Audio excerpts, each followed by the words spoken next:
Hello guys, welcome back to my channel. তো চলে এসেছি আবারও একটা শর্টস নিয়ে। তো এটা হচ্ছে সারপ্রাইজ বার্থডের একটা শর্টস। তো ওনার ছিল জন্মদিন। তো আমি যেহেতু বাইরে বাড়িতে থাকি, তো ওনার জন্মদিন আমার যে সাঙ্গপাঙ্গগুলো আছে তারা অনেক হেল্প করেছে। তো খুবই সুন্দর করে তারা ডেকোরেশন করেছে। আমি দূর থেকেই যা কিছু করার করেছি সেগুলো তোমরা ইনস্টাগ্রাম শর্টসে দেখতে পাবে। তো দেখতেই পাচ্ছ যে এত সুন্দর করে সাজিয়েছে, কিন্তু ওনার তাও মন ভরেনি। উনি বলছেন আর বেলুন কোথায়, আর কেকগুলো কেমন হয়েছে জানিও। তো ওনার বার্থডে ছিল, তো তোমরা সবাই একবার হ্যাপি বার্থডে বলে দাও। না বলবে শুভ পয়দা দিবস, কোনটা বলবে, যেটা ইচ্ছে সেটাই বলতে পারো তোমরা, নো প্রবলেম। আসলে উনি জানতেনই না যে ওনার এত সুন্দর করে বার্থডে সেলিব্রেশন হচ্ছে। আমরা কেউই তাকে বলিনি, সেই নিয়ে অনেক ঝগড়া হয়েছে। তো সেগুলো বাদই দিলাম।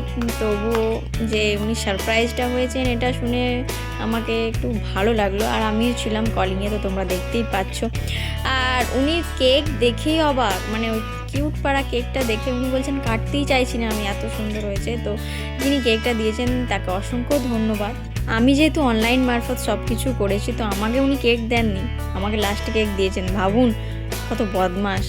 যাদের জন্য আমার প্ল্যানটা সাকসেসফুল হয়েছে তারা তো হচ্ছে আমার এক ভাই, ওরই ভাই, সে হচ্ছে অনিরুদ্ধ, ঐশী আর রূপসা। এদের অসংখ্য ধন্যবাদ যে আমার প্ল্যানটা সাকসেসফুল করার জন্য তারা অনেক কিছু করেছে। আসলে বার্থডেটা হচ্ছে এমন একটা জিনিস যেখানে সব দুঃখ কষ্ট একদিকে, বার্থডে একদিকে। তো সেই জন্য ওর সঙ্গে ঝগড়া হলেও ওর বার্থডেটা ও ভাবতে পারেনি যে ওর বার্থডে আমি সেলিব্রেট করবো। আমার সঙ্গে ঝগড়া করেছে।